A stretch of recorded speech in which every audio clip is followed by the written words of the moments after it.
Okay, I'm going to admit all now.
Okay, good afternoon, everybody. I noticed we've got attendees starting to arrive.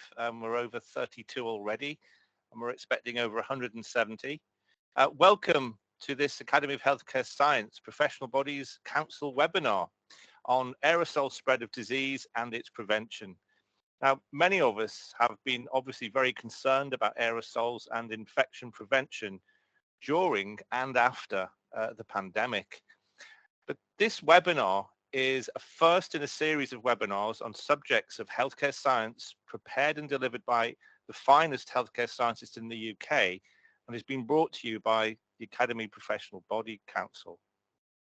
The Council is the only regular collective meeting of healthcare professionals in science, and it's a meeting of the presidents and chairs of our UK healthcare science professional bodies to discuss and share the important issues affecting healthcare science and subsequently healthcare. We routinely have presentations and exchanges from the chief scientific officers of the 4 dissolved healthcare systems, respond to consultations and inform each other of initiatives and drivers around healthcare science. The council membership includes many leading lights and leaders in healthcare science. And in this uncertain, unstable, and complicated time coming out of the pandemic, amidst the global economic and political uncertainty going on, we felt that showcasing the best UK healthcare science can offer in regular seminars will help all who are in or rely on healthcare science. The webinar is being recorded and will be available on the Academy website for those unable to attend live today. I appreciate many of you will have clinical commitments. But please submit further questions to either the chat box. I don't think we have a question and answer opportunity on this, but anyway, to the chat box. And please sit back and enjoy this highly relevant and much needed update on aerosol spread of disease and its prevention. Without further ado, I would like to introduce your 2 co-chairs for the webinar, Dr. Anna Barnes and Professor Stephen O'Connor, themselves 2 leading medical physicists, stroke medical engineers, who will introduce our 3 excellent speakers. Over to you. Thank you. Anna, good afternoon, everybody. I'm glad that you all made it this afternoon. Just to explain a little bit of housekeeping, there's an awful lot of you on the call today, so what we will be doing is taking questions and answers in the chat. I will be fielding those. If someone has already posted a similar question to the one that you would like to ask, please like it, and I will be able to choose the most popular at the end of the presentations. If there's not too many, I'll ask you to put your mic on and ask the question. If there are several, I might just go ahead and ask questions on your behalf. Can you keep your mics and cameras off while the presentations are going on? You can put your cameras back on at the end when we do the Q&A session. I'm going to hand over to Professor O'Connor now, and thank you very much for listening. Thanks very much, Anna and Brendan. Welcome, everybody. I'd like to introduce the first speaker today. First of our three experts is Dr. Christopher Mays, who is a senior radiographer in nuclear medicine at the Royal Liverpool and Broad Green University Hospital NHS Trust. Chris was the chair of the British Nuclear Medicine Society Radiographers, Technologists and Nurses Group for 2 years, 2020 to 22, and represents the British Nuclear Medicine Society on the Professional Bodies Council. Chris is going to talk on lung scans, radioactive aerosols and SARS-CoV-2, lessons for safe practice. Over to you, Chris. Thank you very much.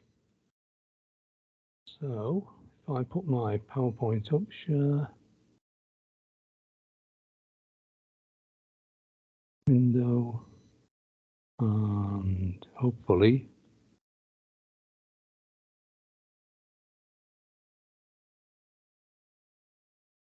hang on button, slideshow from the beginning.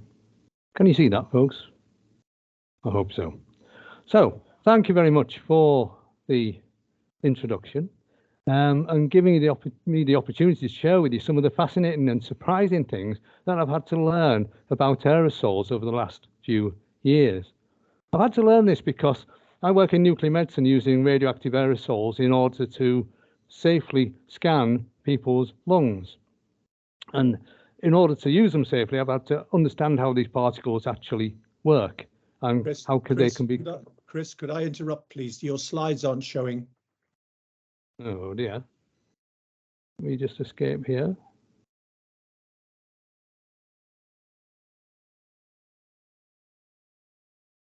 Let's try share again.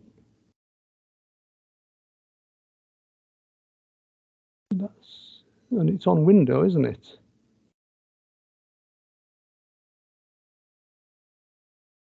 Can you see that yet? Yes, yeah, that's perfect. Let me just go from the beginning. Yeah, that's there good, we are. Chris. Okay, brilliant. Let's just hope. Yeah, it does advance as well. Brilliant. So just go into presentation mode, Chris. Hang on a minute. Let me escape. Where am I going to find that? From the beginning. That'll do.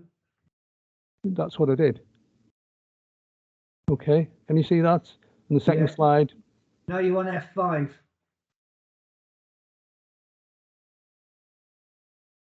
I'm not with you. Let's carry on as we are. The slides are visible. Thank you.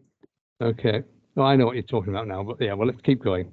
Okay. So, as I say, I work with radioactive aerosols in order to do lung scans, and I need to understand how aerosols work to use these safely for both the patients and the staff in our clinical environment. So when the COVID-19 pandemic struck, I realized that techniques to manage my radioactive aerosols were actually transferable to control other hazardous aerosols, such as those containing viruses such as SARS-CoV-2. But first, let me tell you a little bit about our radioactive aerosols. So we're going to use radioactive aerosols to do lung scans, which are known as VQ scans or VP scans. Both of those stands for ventilation and perfusion, and it's the ventilation part that uses an aerosol. And we get the patients to inhale this radioactive aerosol, but we need to be aware that there might be some leakage and contamination of radioactivity into our room and laboratory environment and clinical environment. So I've sort of worked out how to do this very safely, and I'm going to share that with you. And the tips that I'm going to give you, I think, are quite relevant, as well as my other speakers are going to hopefully demonstrate, for how we can manage aerosol viruses as well. So to do a lung scan in nuclear medicine, you need one of these things, which is a gamma camera. And as with everything else, there's a guideline to show you how to do this properly for the acceptance and diagnosis properly from our patients. So this one's the European Association of Nuclear Medicine guideline. So we follow that. In the good old days, we used to do it very quickly, just doing a two-dimensional scan. And if you see the ventilation here is we get the patients to inhale a radioactive aerosol, and that coats the lungs, and we can see where the air gets to in the lungs. And then we inject them with radioactivity in the bottom set, and we can see, although the ventilation was excellent, there are defects occurring. So that's positive for PE. That was in the old days. Nowadays, those guidelines persuade us to do it in 3 dimensions, so we do it in slices through the lung, but we're doing the same thing. So this isn't a PE because there's a match defect between the ventilation and the perfusion scan. So that's not, we don't really know what it is, but it actually isn't a PE. But this one is, and we can see that there's quite good ventilation on the top here, but in the middle set. I'm terribly sorry. I'm going to have to interrupt you. We're not getting your slides. I don't know if you're moving them along on your screen, but the screen that we have in front of us is your PowerPoint application. So we can still only see your title. There we go. Thank you so much. Okay. Now I've just moved back. Yeah. Can you still see that? Yeah, we can now. Properly. So, okay. Yeah. Okay. Yeah. Okay. So there we are. There's a PE in 2 dimensions. There's a matched one. That's not a PE. Here's a PE in 3 dimensions. Okay, so we can see that nicely. So we do the ventilation scan by getting the patients to inhale a radioactive gas or an aerosol. There are a couple of products around. This is an aerosol that we use. Technetium-99m is the radioactive material, and the generator produces a aerosol of very small proportions. Okay, so technetium-99 technigas is labeled nanoparticles of carbon, because the way that this works is we put a pure graphite crucible into that generator, and we put a welding current basically along the graphite, which heats it up to white heat. Now, before we've done that, we've purged out all the air and we put pure oxygen in it so that the carbon doesn't go on fire. And it vaporizes all the radioactive technetium-99m, and it vaporizes some of the carbon as well. And therefore, we get this aerosol that then condenses very small particles. The size range of the particles is 30 to 60 nanometers. And the manufacturers tell us that 80% of particles are less than 0.1 microns. So they're very small particles. And if you look at them under the transmission microscope, you can see these particles very small, but actually they do often sort of agglomerate. And this is a thing that quite often happens with small particles. If you look at an individual particle, we can see that there is here a sort of hexagonal crystallite of carbon, okay? And that's what a technigas individual particle looks like.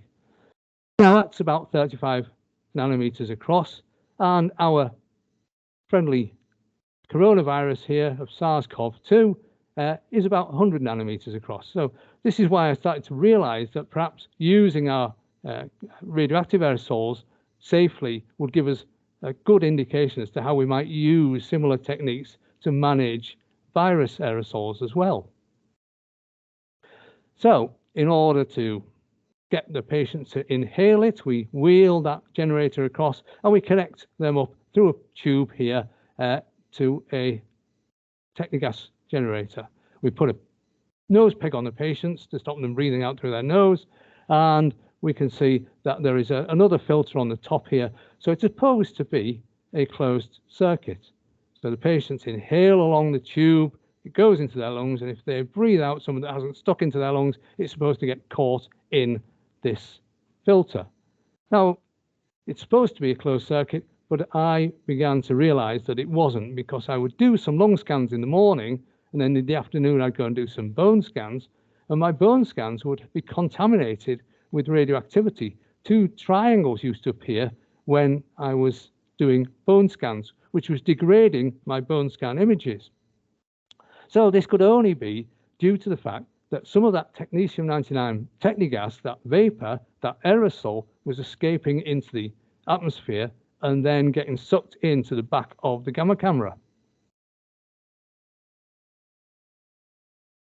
So I complained about this, but was told that this really wasn't anything to worry about and I don't need to get involved in this, which made me a little bit annoyed. So I decided to show that this effect really does happen in a big way. And so I ran a deliberate contamination of a room with that radioactive aerosol. And we can see here, this is before I contaminated the room. There's individual tiny pictures on the top there that are just background levels of radiation. Now, as soon as I did the contamination, it started to build up in the gamma camera, and we start to see the triangles that were appearing on my bone scans. So I demonstrated where these triangles had come from, and what was happening here, as I say, is that the radioactivity was being sucked by cooling fans behind all the radiation shielding to get picked up by the electronics that the fans were cooling, and that was what we were seeing. So that was the pictures, but the graph really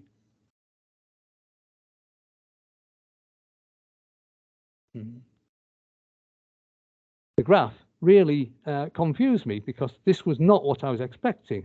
I was expecting something looking like this, which is low levels of radioactive contamination until I contaminated, and then it would get sucked into the gamma camera quite quickly before settling and peaking and then decaying away by radioactive decay. What I got was low levels of radioactivity. Well, that was what I was expecting. But when I contaminated it, the levels of radiation contamination, radioactive contamination, went up for more than an hour pretty well linearly. And they're still going up after 2 hours. So settlement was not happening for an hour, because that's a pretty linear graph here. So the aerosol was not settling down onto the ground. It was remaining suspended in the atmosphere for more than an hour, and I was having to breathe this stuff in. And so was my camera, and that was contaminating my camera. And the other thing that this demonstrates, that the room that I was using to scan my patients basically had no ventilation, because you would have seen this being removed before an hour had passed, and the levels peaking and coming down.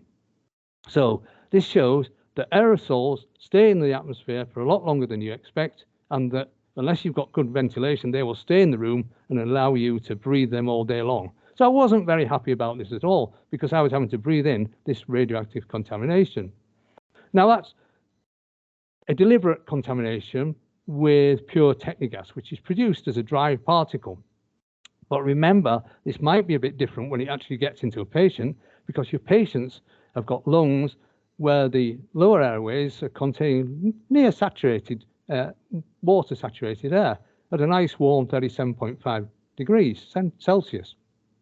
When they breathe this out, then the cooler room air causes supersaturation because the temperature's dropped, and this will cause condensation. So by probably heterogeneous condensation, we get condensation of water vapors, and growth and evaporation is going to affect the final size of the individual sort of now water droplets containing the dry radioactivity. Of course, environmental temperature and humidity of the room is going to be a factor in the aerosols as they're exhaled.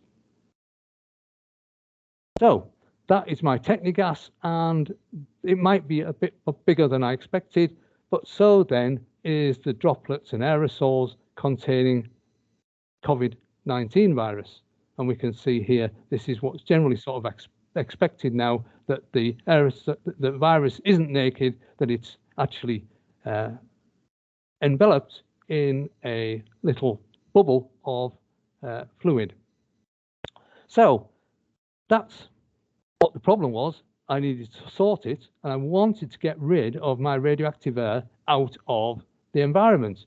So I was taken to see this device, which is just an extraction system. If you take your car to the garage, they've probably got one of these that they put on the end of your exhaust to stop the aerosols coming out of your diesels and fumes coming out of your petrol cars from poisoning the mechanics. So that goes up the blue tube and it gets dumped into the outside environment. So it maintains a clean environment where you're working. So I wanted one of these, but they're a bit cumbersome, to be honest. They catch dust, and you've got to have a big fan in the room next door, and you've got to have a room that is connected easily to an outside wall to vent this stuff out.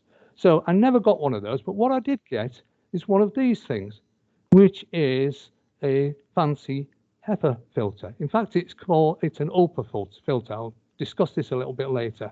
So it's made by a German company. There are a few of these around. ULT is the company, and we can see that it's on wheels, so you can wheel this around to the side of your patient.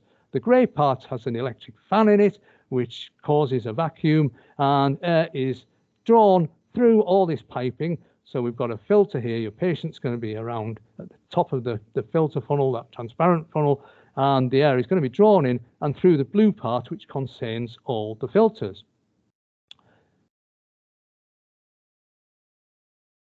So what's in the filter? Well, it's defined as a HEPA filter. I was a bit dubious as to whether these things would work because my particles were very small. I thought, well, if it's just going to sort of get through the holes of your filter, that's not going to be very much good. But HEPA filters were are defined as being high efficiency and that can filtrate 99.97% of contaminant particles so long as they're over 0.3 microns. Well, my naked Technigas particles were a bit smaller than that. So I was given an ULPA filter, which is a high specification HEPA filter, and this one is guaranteed to remove 99.999% of contaminants over 0.12 microns. So that seemed a bit more like it. So I thought, well, we'll give this one a go. It's a randomly arranged pleated mat of microglass fibers, and it's quite fun to realize that HEPA filters were originally developed for the Manhattan Project in the Second World War when they were developing atom bombs to protect the scientists and engineers from contamination from the radioactive materials that they were using. It's really a nice piece of poetry, really, to be using a HEPA filter now not to develop nuclear weapons, but for nuclear medicine. If you put the HEPA filter underneath the microscope, it is a random sort of matrix of these glass fibers here. And there's a great review that you can freely download from NASA, who use loads of HEPA filters in their space stations, because when you're in the middle of space, you can't just open the window to clear the air. So they use these things to purify the air in the space stations. So this thing's available to download from NASA if you'd like to, and I really recommend it because it shows you how HEPA filters work. And HEPA filters just are not a simple straining device like a tea strainer. You do have the straining action for very large particles, but most of our particles are going to be quite small, our aerosol. So the biggest ones have got quite a bit of momentum behind them. So although the air is sort of weaving its way between all the fibers of the filter, the large particles can't change direction so much because of the momentum, and they can actually impale themselves by inertial impaction within the fibers, and that stops those particles. There's another way that the filters work, and that's interception, where you can get the particles that follow the stream of air going through the filters, but every now and again they're going to have a glancing contact with the fibers, and then short-range forces are going to adhere these things and stop them by sticking them onto the filter material. The smallest particles, you might think, were able to find their way through more easily, but interestingly enough, Brownian motion kicks in, and you can see these things are buffeted by other molecules as they're making their way through the fibers, doing a random walk through these things, and this increases these very tiny particles' chance of coming into contact with the filtration material, and so they adhere themselves there. So that's the way they work, and altogether they work to filter very small aerosols very, very efficiently. So ordinary HEPA filter has this 99.7% efficiency, which is great, but that is the worst efficiency at the 0.3 microns, because the larger particles, they get impacted more and intercepted more. Okay, so the larger particles are stopped more efficiently than 99.7, and the smaller particles, like my Technigas aerosols, they actually are more affected by the Brownian motions, and therefore they are intercepted as well. So the 99.7, what the HEPA filter is defined as being the efficiency of its filtration rate, is actually the worst case scenario, and it's usually going to be better than that for particles of a size greater than 0.3 microns. So I wanted to tell the world about this because one of the things that I thought was that if we can stop Technigas aerosols using a HEPA or ULPA filter, then you should be able to stop virus aerosols as well. So I rushed into print here. In May 2020, I sent my manuscript off, and it was accepted by July. I wanted to do it quickly because I thought the pandemic would be over very, very quickly, and I was totally wrong in that. But I could only hint that HEPA filtration and ULPA filtration would be useful because I had no evidence to suggest that they would actually stop the virus-laden aerosols as well. So I hope my speakers, as they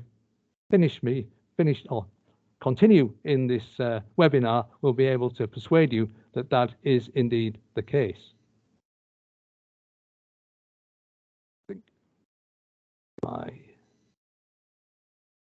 So to come to an end, I've given you a little talk about the use of radioactive aerosols in nuclear medicine.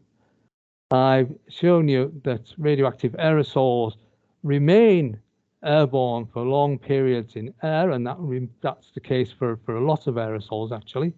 And I've also said that by ventilating the room, you can remove these aerosols, and if you can't ventilate it to the outside, then by using a HEPA or an ULPA filtration system that I've shown you, this should be an effective control measure against radioactive aerosols, and by comparison may well be very, very useful to stop our virus-laden aerosols containing SARS-CoV-2. So that is my presentation. Thank you. Thank you very much indeed, Chris. A very, very interesting presentation. So without further ado, we'll move on to our second expert, Professor Tony Fisher, NHS consultant clinical scientist at the University of Liverpool and the NHS Innovation Agency of Physics at the University of Liverpool. Tony is a non-executive director of the Academy of Healthcare Science. He received a well-deserved MBE in 2017 for his services to healthcare science and awarded the Chief Scientific Officer's Lifetime Achievement Award in 2022. So without further ado, I will invite Tony to give his presentation on smart engineering solutions can mitigate airborne transmission risks. Where is the evidence? Over to you, Tony. Okay, Steve, thank you very much indeed. And colleagues, it's a pleasure to be speaking to you today. Chris, thanks very much for that entree that you've given to me on HEPA filters, and I'll be looking at those later on in my presentation. I'll just load up my talk for you.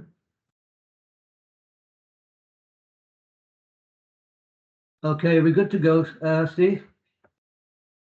Yes, we are. Thank you. Okay, so this is really, one more COVID-19 story. I was at the start of the, December 2019, I was working alongside Chris actually in the Royal Liverpool Hospital, but I was seconded to the Chief Scientific Office to undertake some special projects. And one was to look at how we can mitigate the risks of airborne pathogens floating around the place and affecting fallow times between patient treatments in dental surgeries, dental hospital suites and endoscopy suites, and that broadened out generally to aerosol transmission of pathogens. So we put a team together, and this was again pretty much driven by the Chief Scientific Officer, but the clinical scientists I work with include Paul, who'll be speaking to you later, but Claire Greaves, Peter Bill and Chris Hopkins down in Wales, Frank Mills from the IMEC, their healthcare group, Nick Rhodes from the University of Liverpool, and Fred and Patman from a commercial group who supplied some of our mathematics to do our computational fluid dynamic modeling. And finally, Gary Hogan and colleagues at the Feed Water Laboratory, accredited for certain microbiology techniques that we're using to biovalidate our techniques. Well, just 3 ways to mitigate airborne pathogens, really. Ventilation, ventilation, ventilation. Of course, that gives me echoes of Tony Blair all those years ago, but maybe also Jean Van Tam. Now, John Van Tam, JVT. Now, if he didn't say it, he really should have done. Ventilation is the key to this mitigation.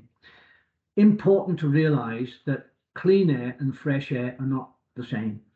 Many ventilation systems just bring in fresh air from the outside. It is a mistake to assume that it is that is clean. So 3 ventilation methods. Yeah, open the windows, rely on the healthcare spaces, heating, ventilation and air conditioning system, or employ some sort of local air sanitization or air scrubbing, as we've started to call it.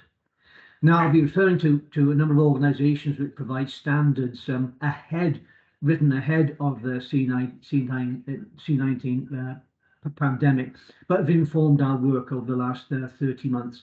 ASHRAE is the big society in the States, which brings together all the engineering physics expertise in North America relating to all aspects of ventilation control in buildings. CIBSE is its UK counterpart. The CSO commissioned this work, and IPEM instituted much of the cooperative work that we've done with Angela Douglas of the CSO in the Clinical Engineering Network. I'll refer a few times to the HCM 0301, which is the regulatory document, which tells, not regulatory, so the advice document, which tells us how we should be looking after the ventilation of our buildings. Well, so many devices appeared, didn't they, January, February 2021 on how we can clean up the air. Now, this is just one that was on Amazon. Now, as a dad and granddad, I certainly wish I had one of these. It would certainly beat hours and hours of reading Mr. Men's stories. The bottom line is there was an outrageous number of quite atrocious devices out there, freely available on Amazon and internet sites that offered all sorts of bonuses. Really, it was a matter of snake oil, and I actually want to examine these claims made by some of the manufacturers and then move on to how we, within the NHS, looked at ways of verifying the engineering and physics and validating the bioefficacy of devices that are genuinely useful in healthcare spaces. So I'll look at the C19 challenge, we'll look at the hazard, and then we'll look at the principal mitigation route by using ventilation. Look at some smart ventilation devices, and then we'll try to understand the technical dynamics of how transmission occurs in healthcare spaces by using some high-level mathematics within the framework of computational fluid dynamics. We'll verify and validate how these smart devices work. And to that end, we built a laboratory in Liverpool where we verified the engineering and physics. That's easy. And we biovalidated the bioefficacy for the infection prevention and control community. Very hard. Stern critics, very difficult people to convince that what we're doing is safe and effective.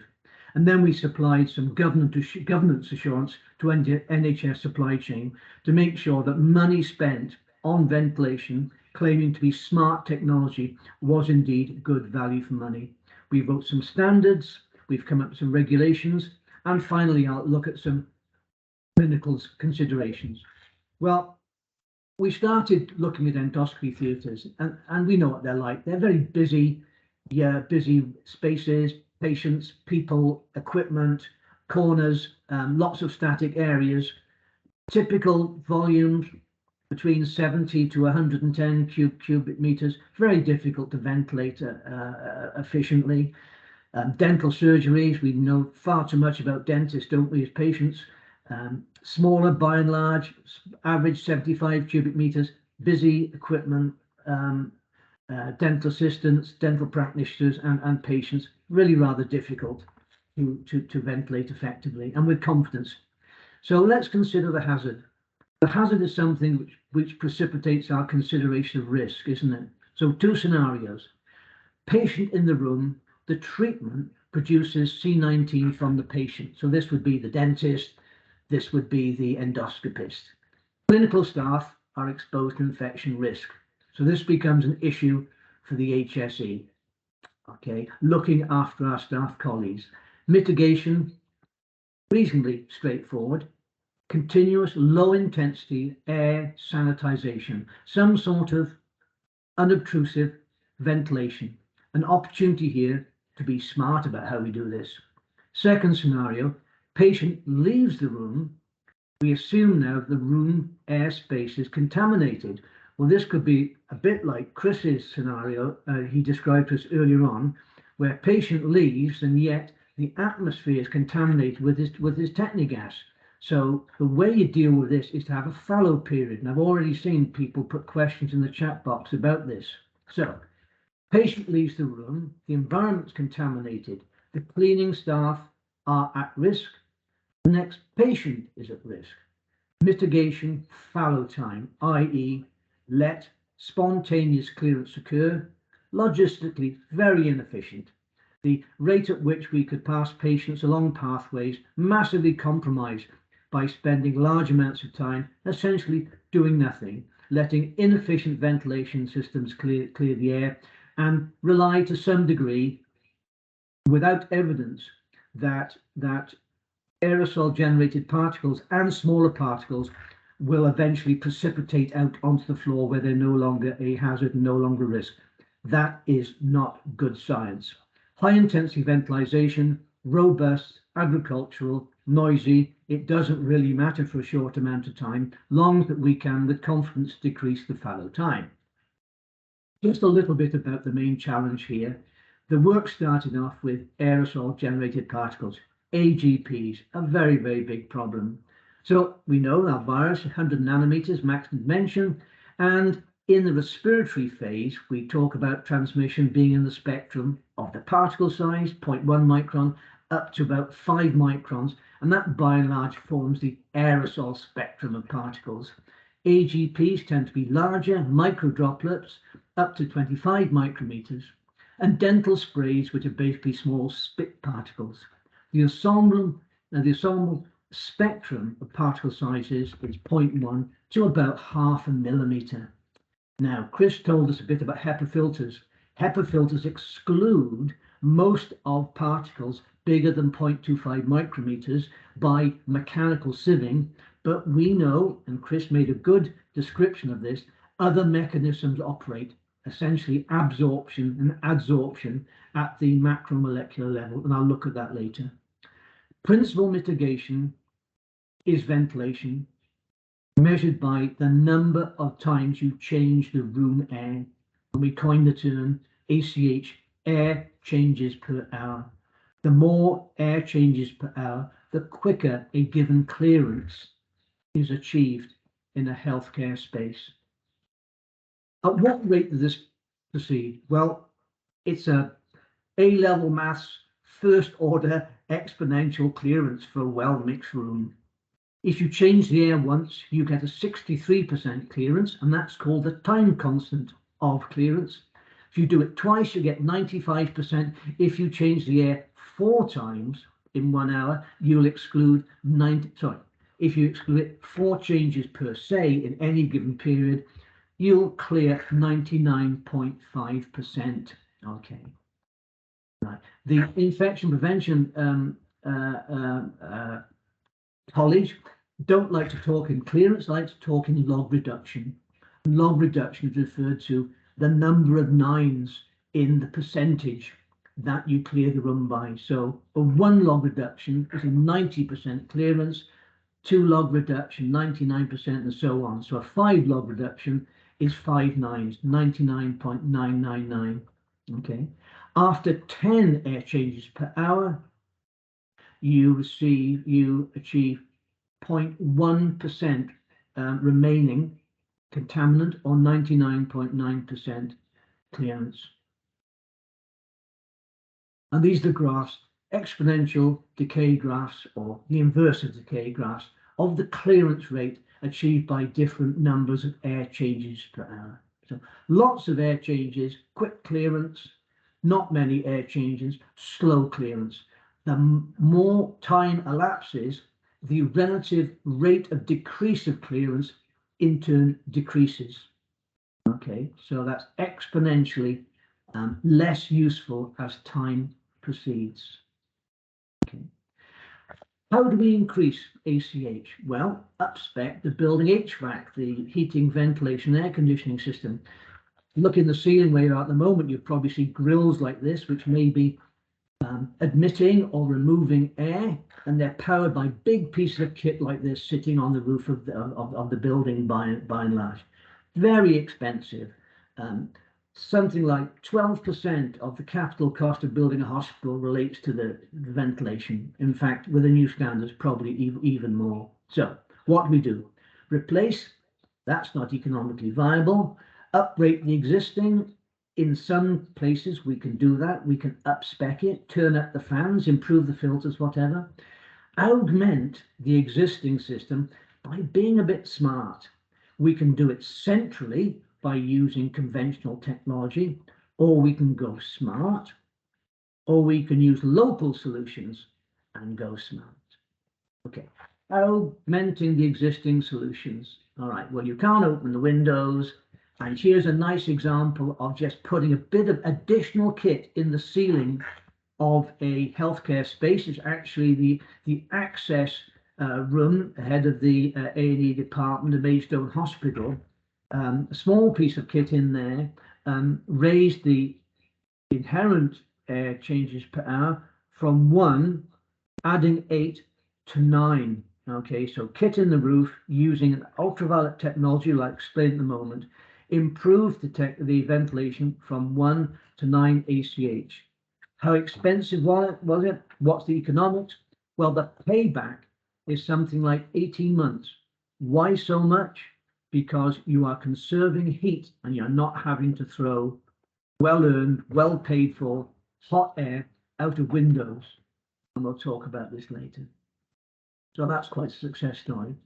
We started to look at how these devices work, and there's a big piece of kit in the Liverpool lab about to go into evaluation.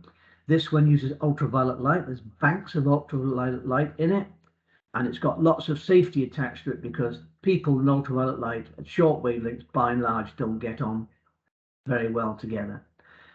That's with a central solution by improving the hospital or the healthcare space, heating, ventilation, air conditioning system.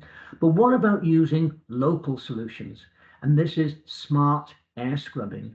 And these are 1, 2, 3, 4, 5, 6 examples of local pieces of kit that can be wheeled into a room or bolted to the ceiling that will recirculate air locally, adding to the number of effective air changes per hour. What does it look like? Well, 2 simple diagrams here. Patient, piece of kit on the corner, just recirculates air. Patient, piece of kit in the ceiling, recirculates the air. As the air recirculates, it goes through a box, and this box sanitizes the air. The effective ACH is the ACH offered by the healthcare space, heating, ventilation, and air conditioning system, plus that which is offered by the air scrubber. There's an example air scrubber there. Air in from the sides, clean air out through the top. This model assumes that there's very good mixing. If there's not good mixing, the simple exponential clearance model I described a moment ago doesn't work. There's a detailed diagram of the first kit that we started to roll out in February 2021 across NHS England, Scotland, and Wales. A box, a fan, and a load of ultraviolet light. These also went into some of the LAMP PCR laboratories as well. And this is an example of that piece of kit being put into a 6-bay ward that's been repurposed for critical level care delivery. 6 beds, 4 of these units.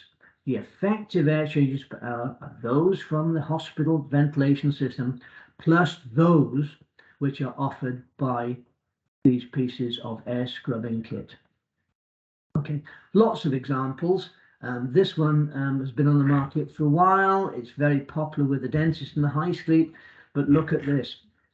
Clears 45 meters cubed room in 1.3 minutes. I know the company, they're a good company, the engineering is good, but isn't this absolutely useless science? Clearance to what level? 5%, 10%, 99%? Very, very typical of kit that's appeared on the market in the last 2.5 years, very, very quickly, and there hasn't really been good governance of how they're delivered. We notice here the technology is somehow been recommended by SAGE. Well, I was on SAGE and we didn't recommend it. More on air scrubbers. This one's taken apart here. It goes on the wall. Interestingly, this is at One Birdcage Walk, which is the headquarters of the Institute of Mechanical Engineers, and their healthcare group channel put these all around the place to try and improve the ventilation of their Victoria building. A nice piece of kit just come out about 6 months ago, mounted on the ceiling. It does not directly interface with the HVAC. It's simply a recirculation device. It replaces 2 ceiling tiles. I like this in particular because out the way, people don't trip over it. It can be installed literally in 2 or 3 hours, so there's no interruption to clinical flow if this is done out of hours. Okay, so let's look about what's in the box. A fan, one of Chris's HEPA filters and other filters maybe, ultraviolet reaction chamber maybe, possibly an electroprecipitating filter. We'll talk about that in a moment. And maybe some emerging technologies. In ASHRAE, the American Society, talk about these electroplasma coronal discharge, ozone hypochlorous generators, and so on. The emerging technologies are interesting. They are not recommended by SAGE, and we are looking at those as possible solutions to infection transmission and mitigation of airborne pathogens in the future. So let's look at HEPA, UV, and electroprecipitating filters. Well, we're all world experts now on HEPA because Chris has told us how they work. They don't simply work as filters, i.e. they don't work as a colander would, separating out your peas from your water. Okay, so in red, not as simple as just a mechanical sieve. What we have, as particles get smaller, you start to get reaction with the particles, with the fibers. And we call these, if you like, a combination of absorption processes, and I won't go into them in any detail. Chris gave us this diagram. If you put all those forces together plus mechanical sieving, you get a performance which has a minimum, and the minimum performance defines what it says on the tin, i.e. what its particle size is. Smaller particles will be held up in the filter far smaller than its MPP, its most penetrating particle size specification. So Chris's very, very small particles will be very highly retained by a HEPA filter, even though it's specified as having a cutoff of, shall we say, 0.2 microns. It'll work far less than that. Okay, so viruses, small viruses, if they were singletons, will be held up by this. Well, perhaps more exciting, I think, is the realization that we can use ultraviolet light in the UVC, the 254 approximate nanometer spectral range to inactivate and deactivate spores, bacteria, and viruses. It's not really that novel. The Americans have been using this for many years and used it 35 years ago to handle their problems with TB. But quickly, the way UVC inactivates microbes per se, it interacts with DNA and RNA, with nucleic acids. Where 2 thiamine or uracil bases are close together, under sufficient amounts of ultraviolet light, they spontaneously dimerize. And when dimerized, the RNA or the DNA, as I've got shown it here, is no longer patent. So a bacterium with dimerized DNA cannot reproduce, and RNA in so compromised at aerosol level in a virus cannot allow propagation. So diagram shows DNA. For COVID, of course, we were looking at single-strand RNA. Okay, a little bit of physics, not too much here. Light falling into our infected area will be irradiation. It has field strength, and we mentioned that we measure that in power per unit area.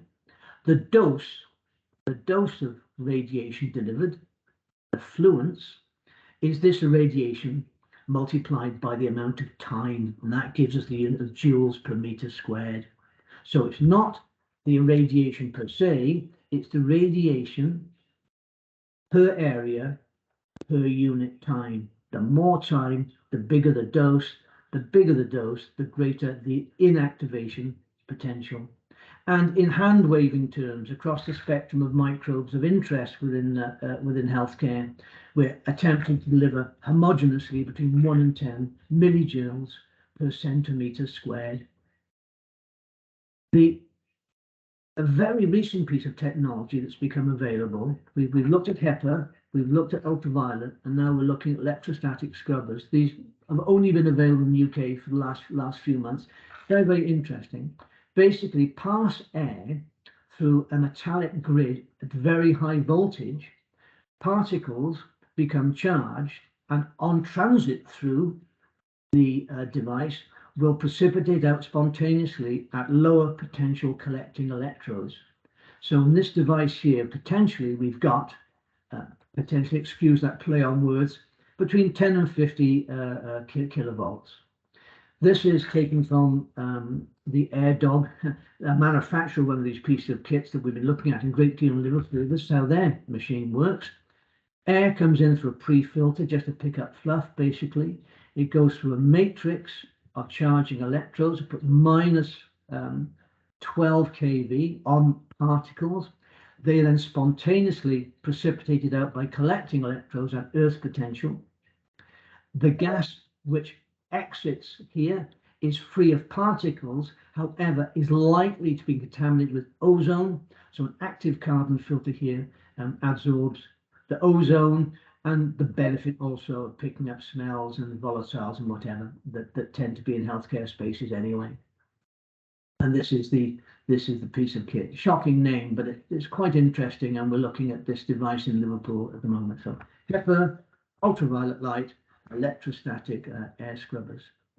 Okay, so how can we use this type of technology to decrease the fallow time, the resting time in between patients, in between Christmas patients, in between endoscopy patients, in between dental patients, and so on? And we put together a little web tool here that, and I won't go through the detail, but basically, if you say, I want a certain fallow time and I want a certain clearance, exactly, and this is the size of my room, exactly what air scrubber do I need and how long do I have to use it for? And this has been well used, this tool. There's been something like 3,500 hits in the last 30 months, and people have used it in many design studies. Exactly what kit do I put in, shall we say, my endoscopy suite to achieve a clearance of 99.9% in 12 minutes? Well, this piece of kit here, this is a web page, allows you to calculate it.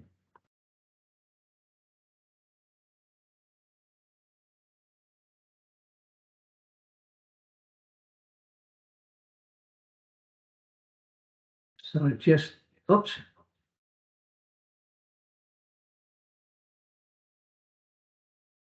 Okay. All right, so this is a design study we did here for somebody. Fallow period was decreased from 30 to 10 minutes by using an air scrubber. The clearance happened to go from 92% to 98%, okay? And that piece of kit, which I'll show in a moment, took 5 minutes to install, and we've shown by using air plate sampling that's highly effective. Okay, and I've shown that already. Okay, so this is the kit in situ. How do we know that ventilation produced here actually circulates freely around the space and does some good? So we've gone to computational fluid dynamics to actually look at how air spaces are diluted by ventilation, how pathogens in various forms, i.e. aerosols, microdroplets, sub-aerosol particle sizes, are distributed. Okay. We started off with Peter Bill down in Birmingham, looking at what happens in some of their dental theatres, and simple start, model the room, and just look at what happens to existing HVAC performance by changing the grill in the ceiling. Okay, so on the left we have the initial grill, and the blue splodge coming in represents an ingress of a bolus of air, its distribution, and its removal. On the right, we took a computational virtual chisel to that grill on the left there, took the middle out, just to see whether that had much of an effect. Well, it absolutely did. Just by changing the grill, we could completely modify the distribution and rate of removal of air, like that. Now, this looks like a cartoon. It's not. It's actually a very, very big piece of mathematics, which is very rigorous and very, very robust. Okay, so going back to the original one here. Okay, what happens if we add into that space a simple air scrubber that delivers, I don't know, 180 cubic meters of air per hour? Very, very modest. Okay, well, these two realizations are running in the same time. Go. So I think you'll agree with me that the addition of that simple air scrubber there has dramatically improved the distribution and removal of a bolus of air. And this is, I thought, a very convincing engineering description of how a modest change to the ventilation strategy can be of great use.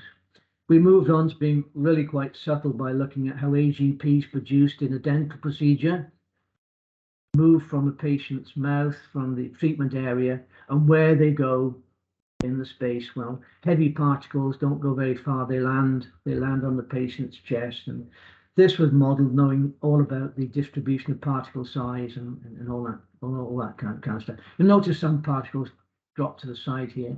Heavy particles, that's AGPs, and heavier particles again tend to precipitate spontaneously under the influence of gravity and under Stokes' law.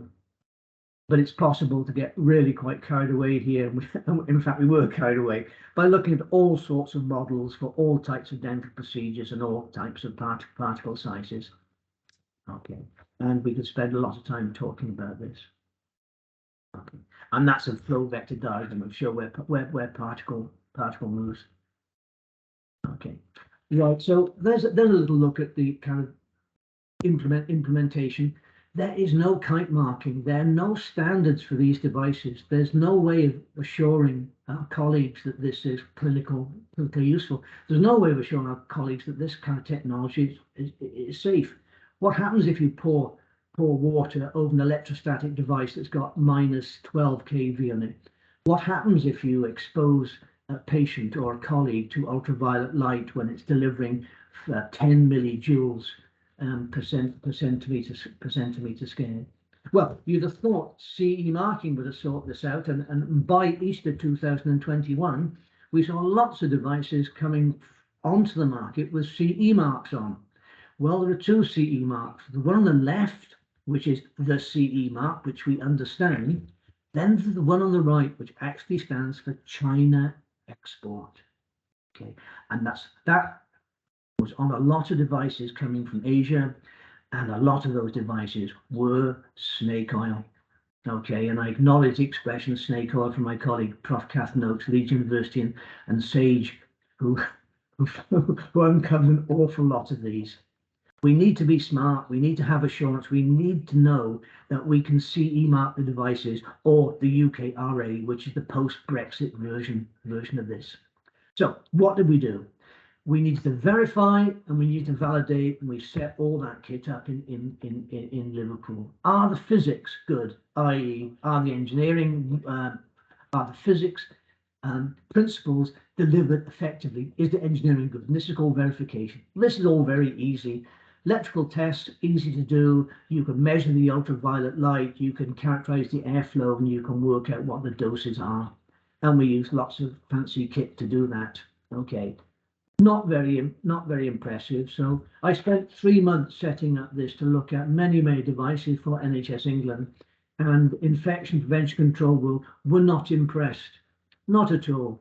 They kept on saying, this is all very good, but does it actually work? So what they wanted was not verification, they wanted validation, biovalidation. So we built a second lab, the Liverpool Biovalidation Laboratory. Okay, where are we? Device biovalidation, does it inactivate bacteria and viruses as per the claim? Well, you've got to test it. So you need a chamber or a large room, you control temperature, humidity. Ideally, you want to test it with SARS-CoV-2, don't you? Because that was the main challenge at the time, or maybe a bacterial surrogate, but really the virus itself would be great. You've got to put it in the air by inoculation, then take it out. The rate at which you take it out tells you something about the bioefficacy. You could sample it directly onto an agar plate, yeah, or you could impinge it into water by using a sparger or something like that. Assay, well, if it's COVID, you can assay it using PCR lamp. We have very good access to that in Liverpool. You could grow a bacterial lawn on agar for a virus and look at it on plates. If a bacterium, you just grow it on bacterium. So we kind of considered all these. But then we were faced with the practical challenges of actually doing it rather than just writing a paper about it. Temperature, humidity, easy. Test organism. There's no way that medical physicists and clinical engineers were going to want to play with SARS-CoV-2 viruses. So we needed a bacterial surrogate that was safe to play with. And we chose Micrococcus luteus. Micrococcus luteus is environmentally reasonably abundant. It's non-pathological. It's easy to grow. It's bright orange, so it's easy to count, and we'll talk about that in a minute. Inoculation, we use a simple respiratory nebulizer, and sampling, we use a rather sophisticated technique called a Coriolis impinger, and I'll show you some diagrams of that in a moment. And bugs, yeah, we simply grew them on agar from the liquid samples. And the metric that we were using was the log reduction rate over 60 minutes, and then quotes how much air is produced in 10 minutes. We wrote the Liverpool biovalidation protocol, and we've generated something like, I don't know, 2,000 or more agar plates to biovalidate various devices. This is the protocol. I'll not go through the details here, but it'll be on the website for people to look at. Basically, I took a load of luteus, threw it in the air, and saw how quickly it was removed. This is what our laboratory looks like, based in the old medical school in Liverpool. The first chamber is 55 meters cubed. That's about the size of a small endoscopy suite or a large dental treatment area.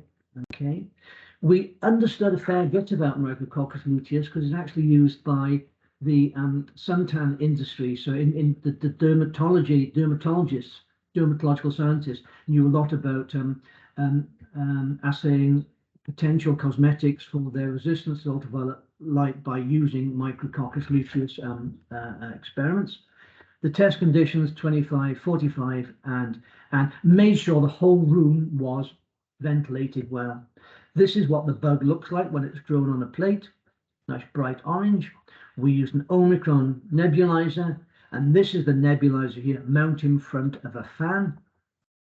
Okay, this is one type of sampler, and this is the sampling system that we use in Liverpool, and these are a couple of devices under test in the background. And this is the Coriolis technique. Air is sucked through this chamber at 200 litres over 4 to 40 seconds, and that is then assayed for Micrococcus luteus. We're using very, very sophisticated air handling technology to drive the system. Thank you very much, Henry. Okay. The microbiology is conducted by colleagues in the accredited laboratory and feed water, and we spiral plate all the samples using this piece of kit here. And this is ink to demonstrate spiral plating, an agar plate on the left. The sample is sucked up, in the middle, spun round. So in the middle, there's a high concentration. At the periphery, there's a low concentration. So we have a high dynamic range of concentration across the plate. And then we read them in a digital visual reader. So the whole thing becomes reasonably non-subjective.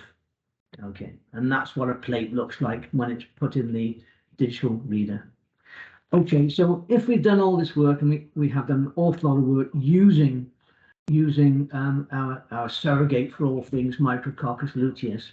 Okay, for UV, which is our principal interest, how does it stack up in terms of sensitivity to bugs and viruses of clinical interest? And this is a new piece of work which has come out from our colleagues PRS, whom we partnered with to do this work in the States. So the most resistant of all these microbes here is Micrococcus luteus. It's very, very little tough cookie under UVC. And then increasing sensitivity or susceptibility to UVC, we got through polio, norovirus, coli, liver, SARS-CoV-2 and bird flu up there. So was Micrococcus a good choice? Absolutely. If you can deactivate Micrococcus luteus, you can deactivate pretty much all these very easy, more easily with much lower doses of ultraviolet light. In passing, I've noticed where we are with Aspergillus niger, there's becoming more interest in Aspergillus generally. We're doing a piece of work with colleagues from Scotland on this. It is 50 times more difficult to inactivate than measles as it happens. So that's a different piece of work for another day. The reports that we generate when we look at a device are very, very comprehensive. We think that our accuracy, precision, and resolution is at least an order of magnitude better than anything that's been achieved in the States by ASHRAE. We've gone to this level of rigor basically because the claims that people are making for the devices, it's so important that we can validate them. Okay, and our validation metric. Hi, Tony. Yeah. Could we see whether we could wrap up the next minute or two, please? Yeah, I'm almost done, Steve. Absolutely. Okay, you did say carry on talking till it went dark. Okay, so the validation metric we use is just the time to deliver 1 cubic meter of air to one log reduction. We've written the government, at the request of the Cabinet Office, we've written a new guideline and standard for using these devices. Okay, and we are working with colleagues from Wales who've done concluded now a systematic rapid review of all the kit that's out there available in UK. And I just joined the National Infection Prevention and Control group that's going to be reviewing all the information that currently have on fallow times. Okay, there we are. Sorry I ran over a little bit, but I felt I had a lot to say this morning. You did have a lot to say. It was fascinating. Thank you so much, Tony. Very informative. So without further ado, I will move on and invite Professor Paul White to make his presentation, the removal of airborne SARS-CoV-2 and other bioaerosols by air filtration in a healthcare setting, real life experience on COVID-19 surge wards. Paul is a consultant clinical scientist and head of clinical engineering at the Cambridge University Hospitals NHS Foundation Trust. He is a visiting professor of clinical engineering at Anglia Ruskin University. He is the East of England clinical engineering lead, and he is the NHS England clinical entrepreneur. Over to you, Paul. Thank you.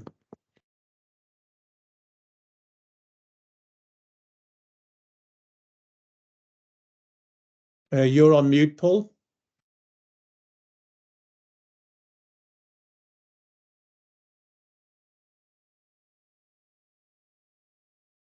Apologies. Even after all this time, we still can't get it right in terms of, right, I've now got a problem with the slides.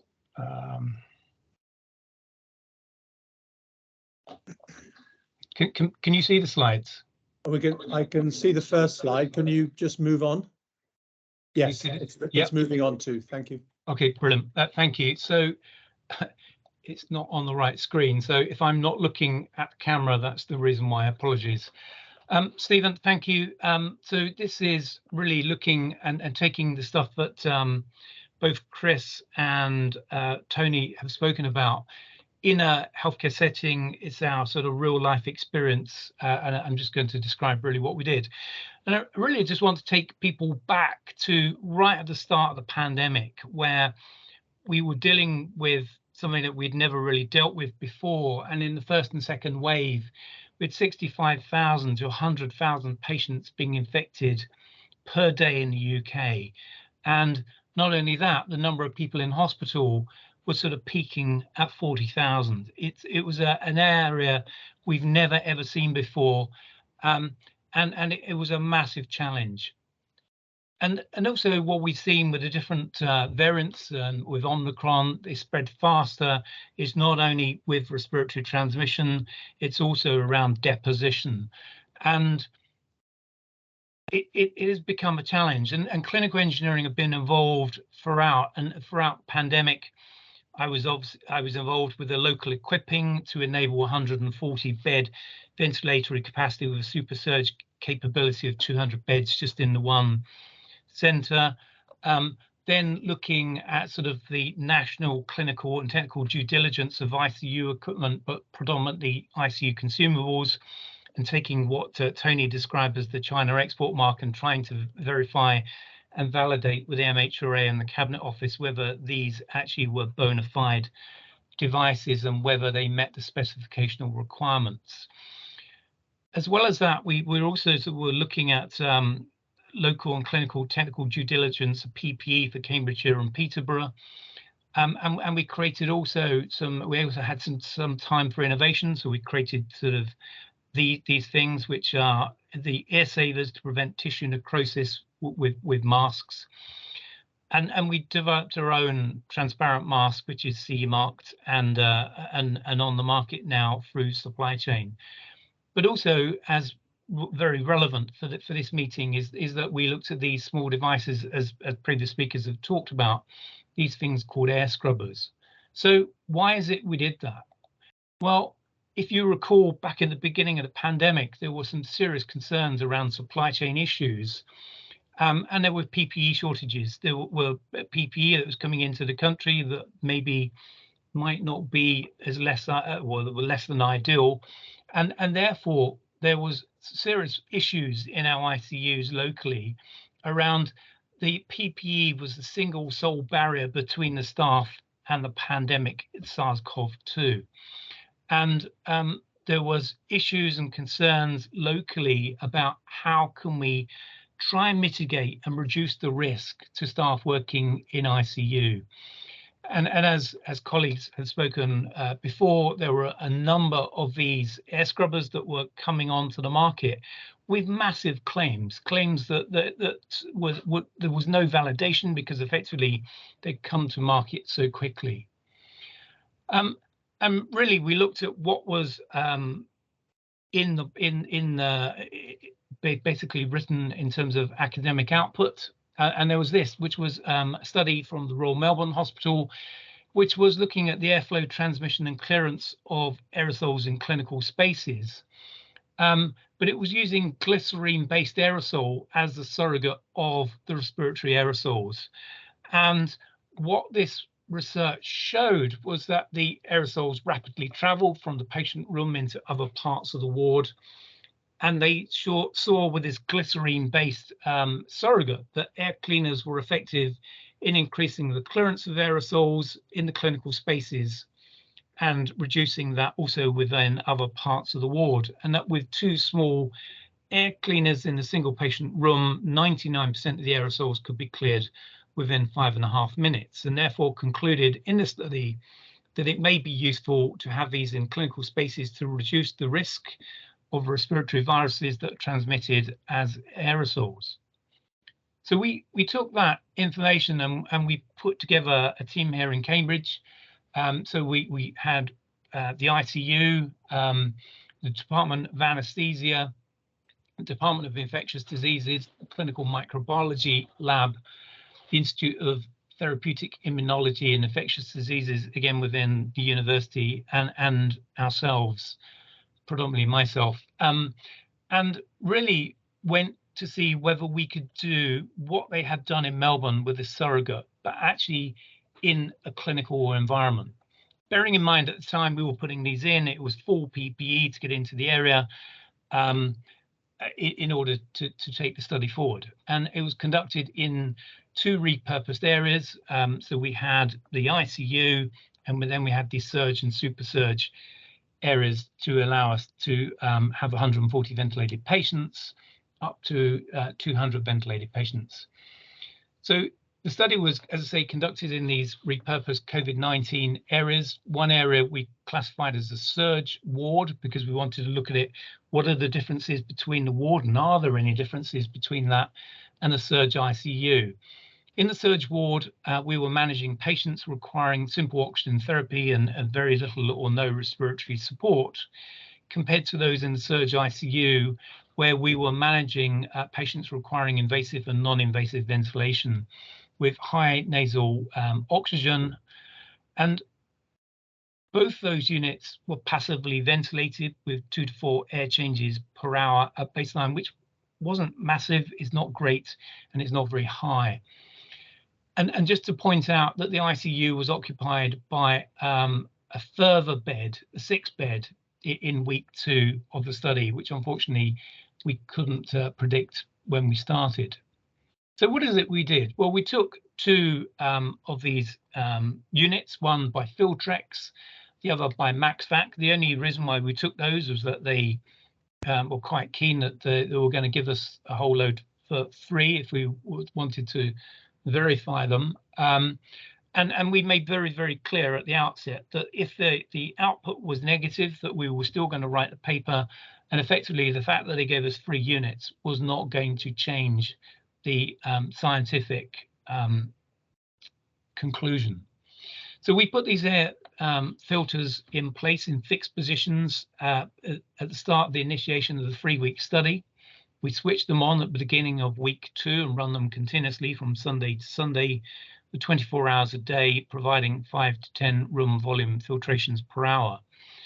And we also then performed a crossover evaluation with the primary outcome being the detection of SARS-CoV-2 RNA in the various fractions of the air samples. And the air sampling, like you saw with the system that Tony was using, we used a National Institute for Occupational Safety and Health, the NIOSH 2-stage cyclone air sampler, in accordance with some of the previous studies that had been done at Addenbrooke's. And this is what it looks like. Effectively, air comes in at the top, there's cyclonic motion, and there's deposition of large particles, which are around 4 micrometers in size or larger. The air that hasn't been impacted then moves into the smaller tube, and then we see sort of 1 to 4 microns actually deposited in that area. So that's effectively what we did as a sampling device, and this is it in the flesh. So what do we do with those? Well, air samplers were assembled daily within a controlled sample, with a controlled sample left in a sealed bag. That was our control. The samplers were placed adjacent to the air filter inlets, and others approximately 4 meters from the filter and no closer than 2 meters to the patient. In order for electrical safety elements, we were within the 1.5 meters. In the ICU, 2 distant samplers were also used, one mounted at head height and one at bed height, and the samplers were operated on weekdays between 8:15 and 2:15, and there was a reason for that. That was around the availability of staff.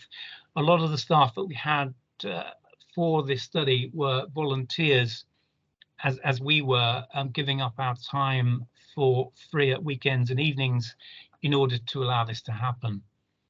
After sampling, the samplers were disassembled using sterile techniques, and they were processed and then stored at in -80 degrees until analysis was actually obtained. The nucleic acid was extracted from each NIOSH sampler, and extractions of the reverse transcription quantitative real-time PCR, the RT-qPCR, for SARS-CoV-2 was undertaken, and the high throughput qPCR was also taken for bacterial, viral and fungal pathogens that were potentially in the air in those units. So what were the results? Well, we ran them from January the 18th to February the 5th. There was 100% occupancy. 15 patients were admitted to the ward, 14 patients to the ICU.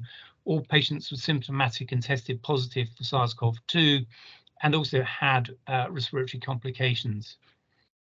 In the ward during the first week, whilst the air was filtered, it was inactive. We both were able to detect SARS-CoV-2 on all of the sampling days, and I'll show that in a minute.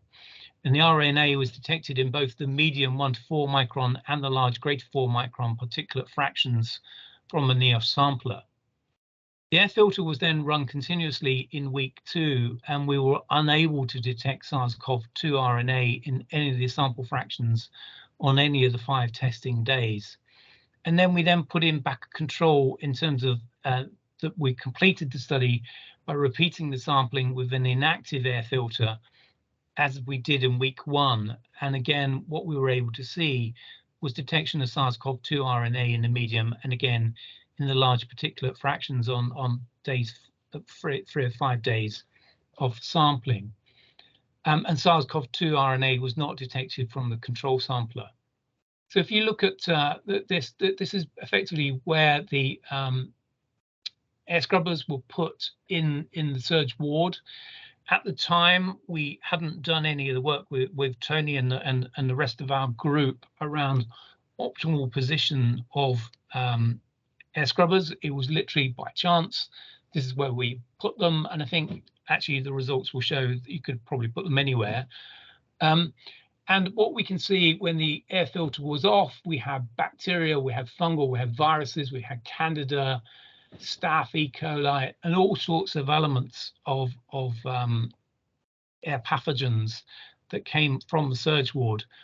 The filter was installed, as I say, in this marked location. It was operated at 1,000 meter cubed per hour with a room volume of approximately 107 meter cubed, and we took these qPCRs to detect a range of viral, bacterial and fungal targets.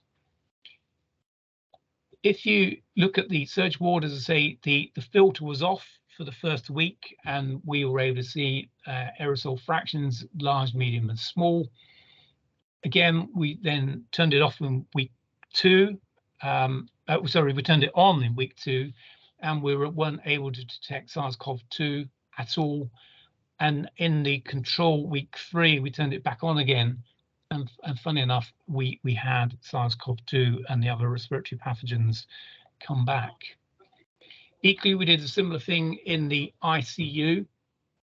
And I think the difference between this is that we actually have more bacterial, fungal and viral spores in the ICU, mainly because we had open ventilation with CPAP and high frequency or high flow treatment to patients.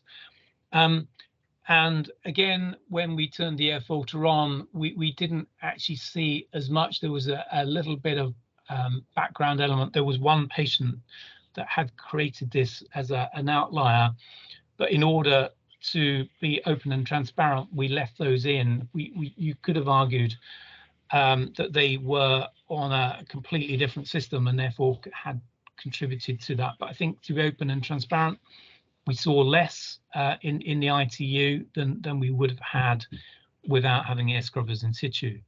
And again, these were operating at 1,000 meter cubed per hour with a room volume of approximately 195 meter cubed. I think we can conclude that we were able to detect airborne SARS-CoV-2 RNA in this repurposed ward and intensive care unit. That found by air filtration, we can remove SARS-CoV-2 RNA below the limit of qPCR detection, and that SARS-CoV-2 was infrequently detected in the air of the surge ICU. However, the device retained its ability to reduce microbial bioaerosols. And therefore, using air scrubbers, I think we've been able to show that we can mitigate the reduction and availability of airborne infection in these areas, and therefore help improve the risk to staff as a result of scrubbing out the SARS-CoV-2 element. And as Tony has said, the NHS Clinical Engineering Network with Tony, Claire Greaves, Chris Hopkins, Pete Bill, working with Frank Mills from CIBC and the IMECE, and also with Fred, we've learned a lot since the start of this study, which was right at the start of the pandemic. And as I say, it's the first international study that has used this technology in clinical situ, and has actually identified that air scrubbers do remove SARS-CoV-2. I think that there are a couple of studies now that are now being reported in the literature in 2022. But if you go back to the study that we did, it was in 2019.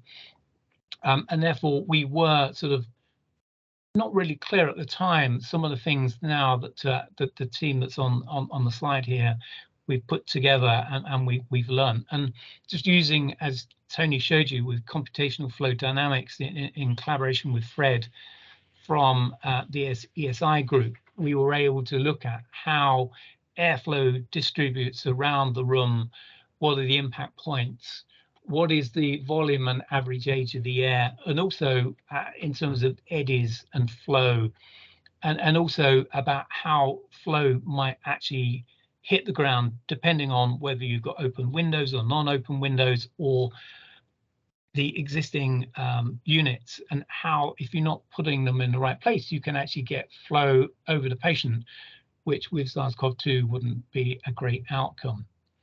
So what are my final thoughts? My final thoughts, based on our study, as I say, which was right at the beginning of the pandemic, and what we know now, air scrubbers can be used safely in a clinical environment at distances greater than 1.5 meters from the patient in order to ensure electrical safety requirements. There is one device that we're evaluating here at Addenbrooke's, which is a local company which meets EN 60601, so the electrical safety requirements of medical devices, but large majority of them don't do that, hence the reason for having them greater than 1.5 meters from the patient.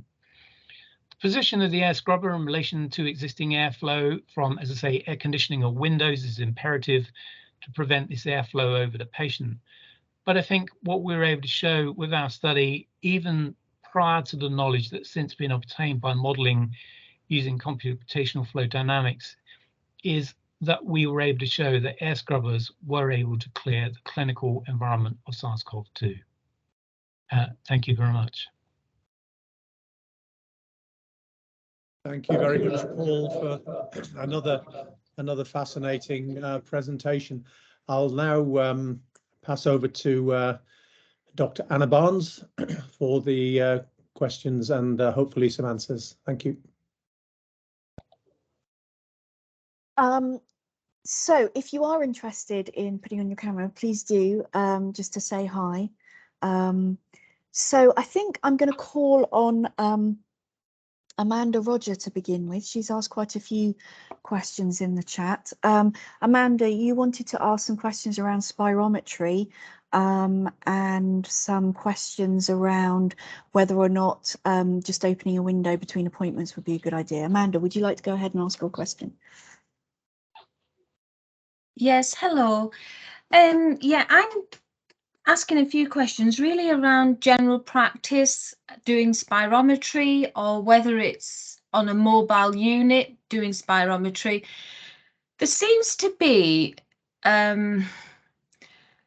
really a lot of different approaches. So we've got one approach which is simply opening the window, having a mask under the chin, and then if you do cough, if you're doing spirometry, it will contain the spread of the virus, and obviously doing some COVID screening beforehand. So some people are just using that level of measurement and maybe having a good cleaning between patients and then proceeding to the next patient. Others are just having a single room, doing one patient in that room a day, opening the windows, and then others are maybe using filters, but there seems to be a real broad approach. And certainly, you know, when we restarted spirometry, there was guidance on HEPA filters, air changes an hour, but it seems to have simmered down now where, you know, as long as we're cleaning, as long as we've got that mask, a window open for ventilation. And so it's really trying to drill it down to what is good practice, what is acceptable, what fallow time. Certainly from the ARTP perspective, we were discussing fallow time, and it just doesn't seem that there's clear guidance, and it seems to be very broad. So I just wondered if you could help. Paul or Tony, would you like to? Tony, shall I start, and then do you want to follow on? Yeah. So thank you very much for your question. The whole thing around taking one patient and doing one patient a day and opening the windows sort of fills me with slight horror, especially bearing in mind post-COVID that we need to catch up with testing patients. I think opening the window does help. I think what we've shown with the use of air scrubbers is that having sufficient air scrubbers in situ, the fact that patients are coughing in that clinical environment, I think I've shown with the ICU study quite clearly, you know, where we've got open respiratory ventilation procedures, that maybe having an air scrubber in situ in the lab would actually be beneficial for two reasons. One, it will protect the staff as well, and I think that is a good thing. But equally also, by having them in appropriate places in the lab or in the mobile environment that you talk about, it would also reduce the fallow time as well. So it will actually then allow you to do more patients than you would have done if just by opening the windows and waiting half an hour for the deposition of particles. Tony, do you want to add to that? Yeah, absolutely. Opening windows seems nice and easy, doesn't it? But you know, more than 50% of rooms don't have windows that open. They're painted closed. Some hospitals we've been to, you open the windows, the patients get cold, so they close them straight away. Exactly how well ventilated rooms should be is described by that nasty document that I introduced on my first slide, HCM03. 65% of all healthcare spaces do not meet the minimum requirement. Okay, so you're really struggling, you know, in your clinic, Amanda, to start with. It's very unlikely that you've got the minimum number of ACH there, along with the pressures we have from transmissibility of SARS-CoV-2. Looking at Paul's work and maybe our own work and of others in our group, it's very difficult to provide an argument not for using these simple air scrubbers, insofar as they're very cheap. We show that they work, the engineering is now good, and we can model exactly the fallow time that you need between patients to achieve the clearance that you require. So if you have a little look at the calculator that's available after this talk via the Academy's website, you can work out exactly what you need. Whether you go for HEPA, ultraviolet, or electrostatic is a conversation with clinical engineering, a conversation with your facilities management department. By and large, UVC probably is minimum maintenance, so facilities would like it. Finance will probably like HEPA because it's the cheapest of the option. Amanda, one of the things I forgot to say in my talk is that it was both HEPA and UVC is the ones that we used. I think that does give you a belt and braces approach. They are slightly more expensive, but I think in terms of clearance, they do clear quicker. They're much more effective, and therefore that would be useful to go with. I think, as Tony says, if you work with your estates teams and you know the size of the room, and you know what sort of clearance rates you want. If you use the calculator, it will actually help you take that forward. So I think, just to summarise, it seems to be that we've got a real variation in doing spirometry in general practice or in mobile units. There seems to be a real difference in approaches to it, from just opening a window and having the mask, but it seems to be that you're recommending having the air scrubber, the air filter, as well as the infection control, as well as the mask, and just maintaining that and looking at the air changes per hour, because it seemed to be from some literature that they were sort of reducing precaution and the air changes an hour wasn't as vital. But from listening today, it seems like we need to look at fallow time still, but the approach seems to have been the opposite, where people are saying, you know, we can relax, but it seems to be that we need to stay on top of that. It's interesting you said that, Amanda. I had a discussion with our senior management team in Cambridge the other day, which was around mixed messages. Yes. And mixed messages are coming out at the moment. So yes, so we're clearly COVID hasn't gone away. No. But yet the messages are, we don't need to use these things. We got rid of them. Now we had to bring them back very quickly if you're going into clinical areas. But yet we don't have a problem. But yet we're not going to be doing routine testing. So there is these mixed messages going on, which isn't that helpful. Yeah, it's very confusing, because there is a wide approach.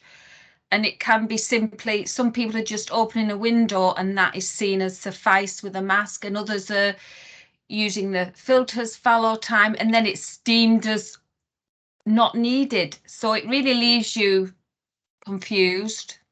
But thank you, Amanda. I'm going to sort of bring in a couple of other questions now. That are sort of follow on from this discussion.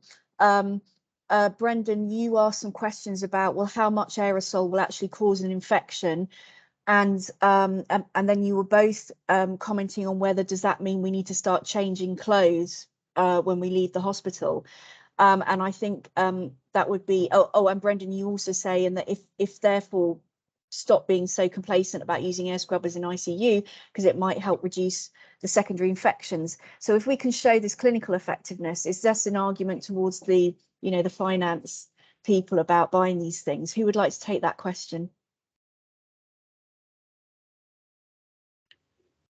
I don't mind.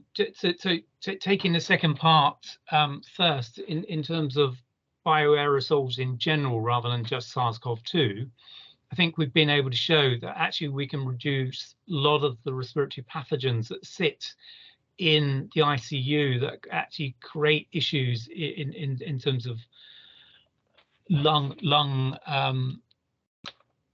well, basically it's acquired infection from the ICU, isn't it, effectively?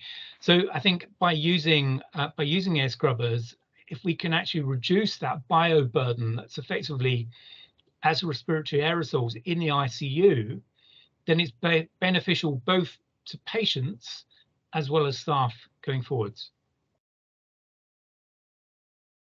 Just a thought, Brendan, about changing clothes or whatever.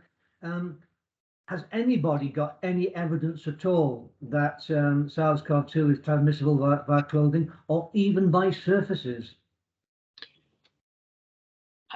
I think there's evidence in Delta and BKK, which is one of the viruses in Hong Kong and Singapore at the moment, showing that actually it is more surface transmissible than it is aerosol transmissible. But it hasn't. I don't think it's been seen in the UK. So I've looked at this in some detail, Paul, and I've not come across that. Just to reiterate that the NHSE is still really focused on the fallow time argument, and so this committee that's just been put together, I mentioned in my penultimate slide, I don't know when we're going to report on that, but that's an entirely focused piece of work on fallow times to mitigate the hazard and risk associated with airborne transmission and fallow time reduction. So that's going to be a formal report. It's going to be a full review, and there's about there must be about 12 people who are quite expert in the field. So hopefully we can sort of resolve some of the equivocality, Paul, and double messaging that you mentioned, multiple messaging. Brendan. You're on mute. It happens to the best of us. Yeah. Thanks for all three of you for fantastic evidence of, detection of aerosols and then eliminating them, and the good hard science that this works, and then also the bio-verification side, so important. I think where a lot of people are quite anxious, and I'm seeing this obviously from a respiratory physiology point of view, is this concern of the risk. And when the guidelines were initially drawn up, there was no vaccine. Dexamethasone hadn't been discovered to be quite good. People on conventional therapy were dying on ITU. So it was a very different circumstance. And I think our collective psychology has changed because we're quite almost complacent as a public about COVID. But I think some of the questions are, about all aerosol infection and not just this one little nasty bug, which keeps changing all the time. And so we actually, have we been too complacent historically, certainly within the ITU environment, the respiratory ward, or maybe even the lung function testing facilities in primary and secondary care? It just does beg a question: Are we just changing our psychology, or is there a discovery of a risk which we've always taken for granted? I think, Brendan, I think that is a very valid point, and one of the reasons why we wanted to look at ICU-induced lung infection, which is one of the other elements of the study that we were doing, not looking at SARS-CoV-2, was trying to actually answer that question. It was an element of seeing patients that had a variety of complications, and it was, well, why is this? And I think the whole thing, the plates that we use in terms of pathogens and the respiratory panel that we use for the PQCR has all of the sort of respiratory pathogens that you could think of on it, in order to try and actually not only detect them, but also whether this technology can actually reduce or remove them.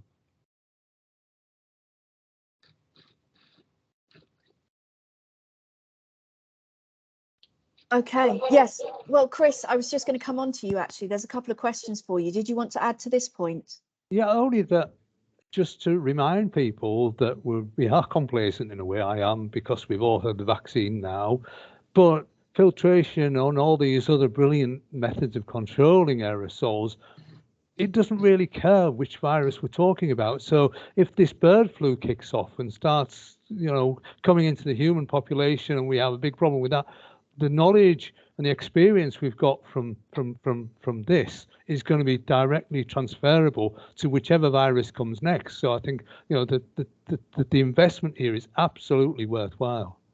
So that was just a point I wanted to make. Yeah, and a good one, Chris. Thanks. You and Edie, you asked a question, I think, of Chris and the nearness of the extraction unit to the aerosol production. Would you like to ask your question? Is Ewan still on the call? Sorry, I'm just unmuting at the moment. Oh, Edie Ewan, I'm sorry, I got your surname and things. I do beg your pardon. Hi there, thank you very much. Yeah, Chris, it was just to ask if those were lovely images of the contamination on the gamma camera from the Technigas machine. I was just wondering, did you have any sort of follow-up images if you used your filter device along with the Technigas system, and does it make a difference? There's some evidence from the sort of laser safety and laser plume in tissue that the extraction unit has to be very close to the source of the plume or the infectious particles in this. Yeah. And does it matter? Right. So unfortunately, can I just see if I can share a little picture how close I get the thing? Because I tried to show this and it didn't quite work. Can you see that? Oh, hang on a minute. Wow, go away. No, I've lost it. Sorry.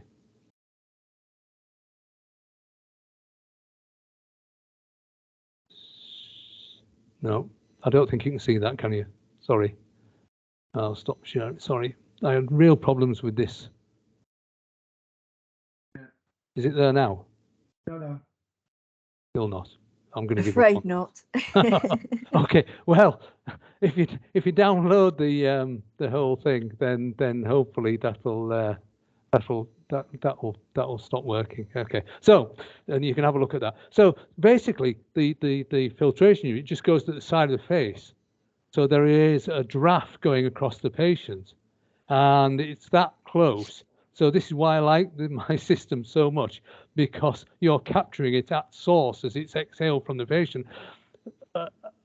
On the condensate business, on a cold day, you can see your breath, can't you? You know, in a cold day, because you get condensation of all the water vapors into like a cloud.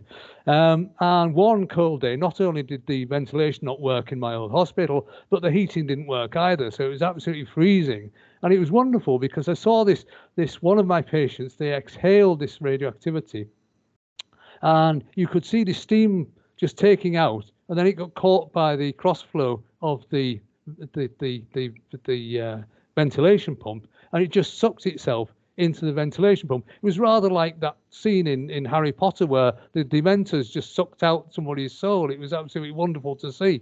So it does work at very close quarters, and it removes it at very close quarters. Since I've been using that filter, we've never had any problems with contamination of our gamma cameras.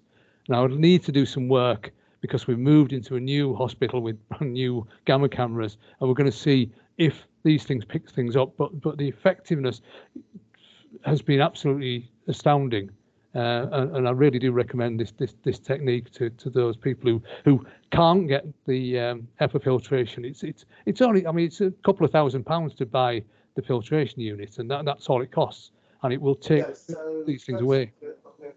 I look forward to seeing your presentation at the British Nuclear Medicine Society, Chris, telling everyone to be doing that.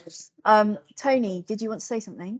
Yeah, just a note, Chris, of course, the dentists have been really on this for a couple of years now, so they've got a lot of kit. They understand this very, very well. But in your lovely new hospital that we know so much about, our new hospital, you're probably getting between 5 and 10 ACH anyway. So I really think your problem might not be a problem anymore there. Well, I hope it wouldn't stick around for more than an hour. So yeah, I mean that would be phenomenal. That, you know, yeah, but to get it taken away in the meantime, because patients do cough on you, and if it can be withdrawn, you know, out of the way, and we'll see how it works in this new hospital.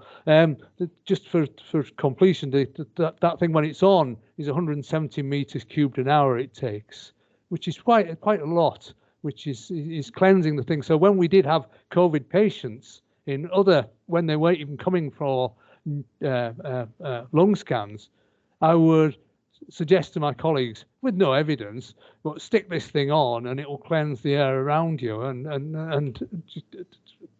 it didn't do any harm, put it that way. Okay. Yeah, well, it seems far more sophisticated than the big shower curtain that we used at University College Hospital to surround the patient with. Sorry, Tony, I interrupted you. Did you want to say something else? Yeah, I'll just say that knowing the size of it, you know, your clinical facilities in nuclear medicine, you probably want to, you know, 400-500 cubic meters per hour kind of minimum, really. But it's interesting, isn't it, that you know, one shouldn't be challenged by this. We should be environments where the hospital facilities are what they are. They're regulated, you know, they're in a new hospital, they are law. There would not be an issue. In the States, you'd be given 15 ACH in your environment, you know, it's virtually windy. But the trouble with going to your estates department saying, look, the regulations say I need 5 ACH, I need 10, give it to me, please. They'll say yes, but that's not retrospective. That's only on new hospitals going forward. As clinical scientists, we have responsibility to deliver best practice, so you can try that argument. But in terms of HCM03, it is not retrospective. There's a couple of other questions, but just to follow up on that, is there a role therefore for the professional societies to start putting some very public statements out there? So for instance, Amanda was referencing the ATRP professional society around spirometry. Is there also a place for IPEM to be sort of stepping forward from the clinical engineering group and saying, you know, these are our recommendations for retrofitting things? Just putting it out there. Vicky Jones has asked the question, are we sure that spirometry is classed as an aerosol generating procedure? And in her hospital, I think infection control teams say this is not classed as such. Vicky, do you want to open your mic and come and discuss that? Hi. Yeah, we do spirometry and transfer factors in a very small room in our cardiology department. We have been using air filtration. It's 6 air changes a minute, and we've been COVID testing patients prior to coming in. Now, infection control have said that spirometry is no longer classed as an AGP. So they're trying to get rid of COVID testing and room filtration. I'm just wondering what the general advice would be on that. To me, with COVID, it doesn't matter whether you're got by an AGP or you're got by a cloud of single virons. Yeah. I think some of the arguments be completely consumed by AGPs. AGPs only exist on a spectrum of particle sizes anyway, so please be very, very, very careful.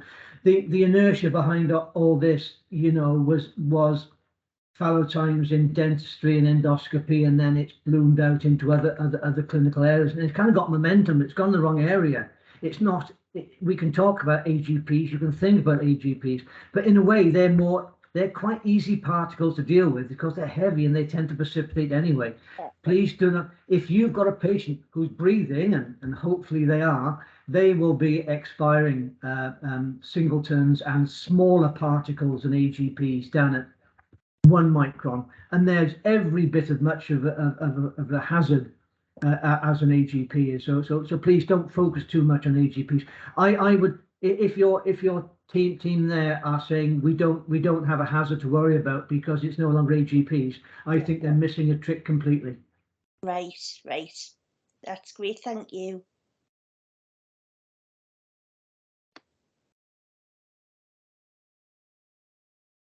So going back to a question that Ewan asked earlier in the messaging was, so if we're all agreed that some sort of air filtering, air scrubbing is needed in clinical spaces, are there any downsides? Why wouldn't we put them in? What are the downsides?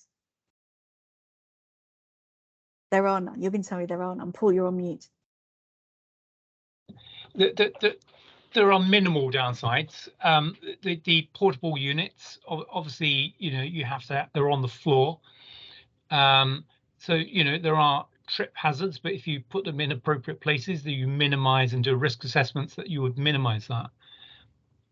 I can't think of any other, if you got ceiling based units, even less so. I can't see that there is any negative element. There's one thing that you've got to bear in mind is that the filters do need changing and the units do need maintenance once in a while, so you can't keep running it forever and then expect it to be the same efficiency that it was when it was brand new. But it is, as long as you follow manufacturers' instructions in terms of changing either lamps in terms of UV or filters, then I can't see that being an issue. Tony, do you want to? Yeah, I think we are becoming aware. I think that the widespread use of these portable units was absolutely great as an acute response to the pandemic. As things mature, we're moving away from that now, and I'm seeing more and more wall-mounted units or not induct, in-ceiling units. And the technology is getting really quite clever now, and the technology is is developing such that you can have overnight installation really rather cheaply. So the arguments against it are really becoming quite small, and the costs are small. They're not great. You know, you see an extra 3 patients because you've got your fallow time sorted, and you paid for it. You paid for it. I've seen some reasonably good units at the moment that cost £600 or less and doing 800 cubic meters per hour. So I mean, that's astonishing. That's an order of magnitude better than where we were in end of 2020. Amanda's brought up another question, but do you know what, Amanda? I think we could end up talking about this all afternoon. I'm gonna sort of bring it back round to, so Ewan's just mentioned that the nuclear medicine, lung, and possibly the spirometry piece is different from, say, ICU, in as much as you got very localized source from the patient coming, but then in ICU you're cleaning rooms as a whole, so you've got sort of different things going on. And then Brendan's talked about he'd be happy to get together in a sort of multi-professional society forum to start putting together some guidance on aerosols, which I think is a great idea. But I have a question as well. Who in the hospitals and the GP surgeries should take ownership over this? Because I think what I'm getting the impression from people like Amanda and Vicky is that they don't feel like they've got a voice against infection control or against their finance people who say, well, this is costing money that, you know, otherwise we wouldn't. So who do you think should take ownership of this in clinical practice? So this is a slightly grey area. You know, so technically you could argue it's not a medical device. Therefore, you know, where does it sit? Should it sit under estates? We try here at Adamworks, we try to work in collaboration with estates on these, that we're working together. We've purchased quite a lot of them for use around the hospital.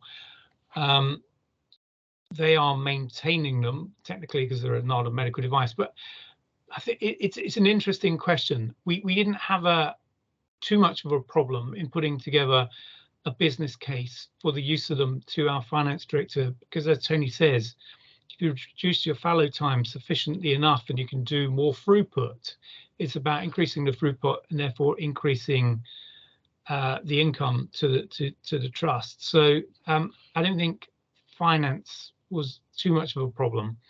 On the other hand, Paul, if I may interrupt you, you are a professor of clinical engineering, biomedical engineering, I think, and quite, you know, head of department. So are we saying to our respiratory colleagues that go suss out your clinical engineering department and get them on your team?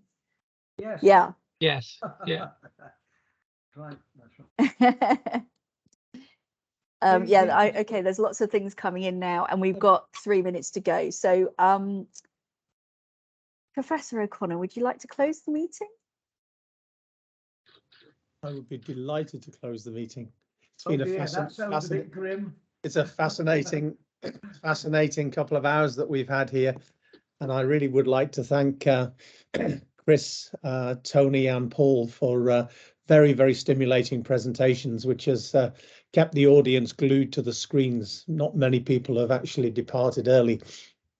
Like to thank Brendan, Kirsty and Carly for putting this together on behalf of the Academy, and thank my splendid co-chair, Dr. Anna Barnes, for sorting out the questions and answers. I think this has been very, very worthwhile, and I do hope, Brendan, that we can put together other stimulating topics which will generate further interest, and it will also promote the Academy, which is something that we all must do. So thank you all very, very much, and have a good rest of the day. Thank you. Bye-bye, everyone.